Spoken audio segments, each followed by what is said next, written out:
तमाम दर्शकों का फिर से स्वागत और अभिनंदन। आज के हमारे खास कार्यक्रम में मैं आपके साथ में देवभूमि ऋषिकेश उत्तराखंड से आचार्य आशीष।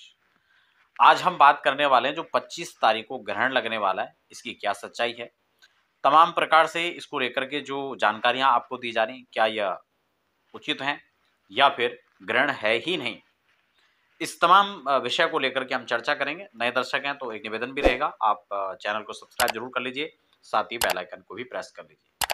यहां पर प्रामाणिक जानकारी मैं आपको देने का प्रयास करता हूं। ग्रहण 25 तारीख को है।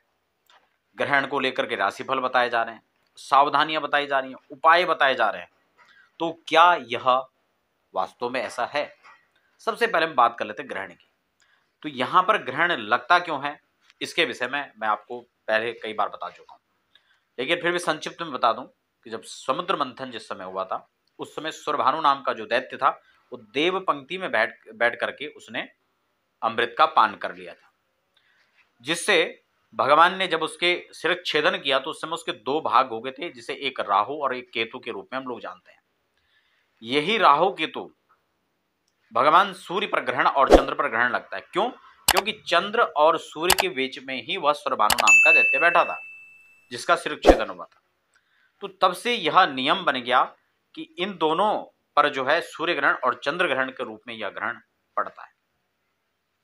अब बात 25 तारीख की, क्या ग्रहण है या नहीं। सबसे पहले यह उपछाया ग्रहण है, पहले इसको आप समझिए। पंचांगों में स्पष्ट इसके बारे में लिखा हुआ है कि उपछाया ग्रहण है, फिर भी लोग ग्रहण को लेकर के इसमें ज्ञान प्रदान कर रहे हैं। लेकिन इसमें खास बात यह है कि इस ग्रहण का जो नक्षत्र होगा वो आपका उत्तरा फाल्गुनी और कन्या राशि है, ये ग्रहण जिस पर लगेगा, ठीक है। और 10:24-25 से यानी 10:30 के आसपास आप मान लीजिए, और 3 बजे तक मध्याह्न में रहेगा। खास बात यह कि उस समय यहां चंद्रमा होंगे नहीं, तो चंद्र ग्रहण का प्रभाव भी नहीं होगा। हाँ, जो पाश्चात्य देश अमेरिका आदि, उनमें यह ग्रहण का संयोग बनेगा। अब बात यह है कि इसके जो आध्यात्मिक महत्व है उस पर इसका कोई विचार नहीं होगा। जो नीति है, जो नियम है, उसको लेकर के भी कोई यहां पर इसका जो नियम है उसको हम लोग फॉलो नहीं करेंगे, क्योंकि यहां पर वो है ही नहीं। दूसरा उपछाया ग्रहण है, ठीक है ना।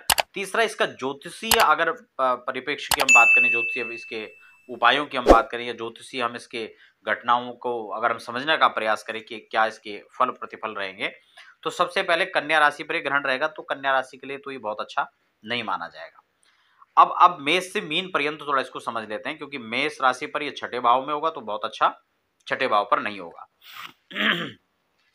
उसके बाद पंचम, इसमें जो खराब, खासकर जो मेष राशि है, उसके बाद मिथुन राशि है, कर्क राशि है, कन्या राशि है, तुला राशि और कुंभ राशि, इन राशियों पर यह बहुत अनुकूल नहीं रहेगा। इस पर इसके जो प्रभाव हैं, क्योंकि ज्योतिषीय प्रभाव इसके लगभग माने जाएंगे सामान्य रूप से।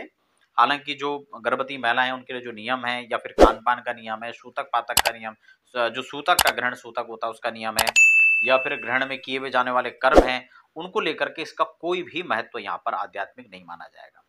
लेकिन इसमें जो है इन राशियों पर खासकर इसका प्रतिकूल प्रभाव रहेगा, जिसमें आपका वृषभ राशि है, उसके बाद सिंह राशि है, आपका वृश्चिक है, मकर है, धनु है और मीन है। इस पर इसका सामान्य मिलता जुलता हुआ इसका फल दिखाई देगा।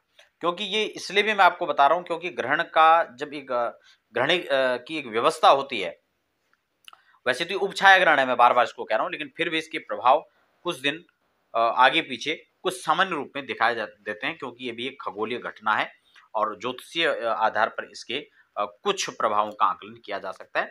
लेकिन बहुत ज्यादा इस पर कोई विचार करने की आवश्यकता नहीं है, क्योंकि ऐसे कोई बहुत विशेष प्रभाव या परिणाम इसके नहीं रहने वाले हैं, और आध्यात्मिक महत्व इसका किसी प्रकार का नहीं है। इस बात को आप फिर से समझ लीजिए। तो धन्यवाद।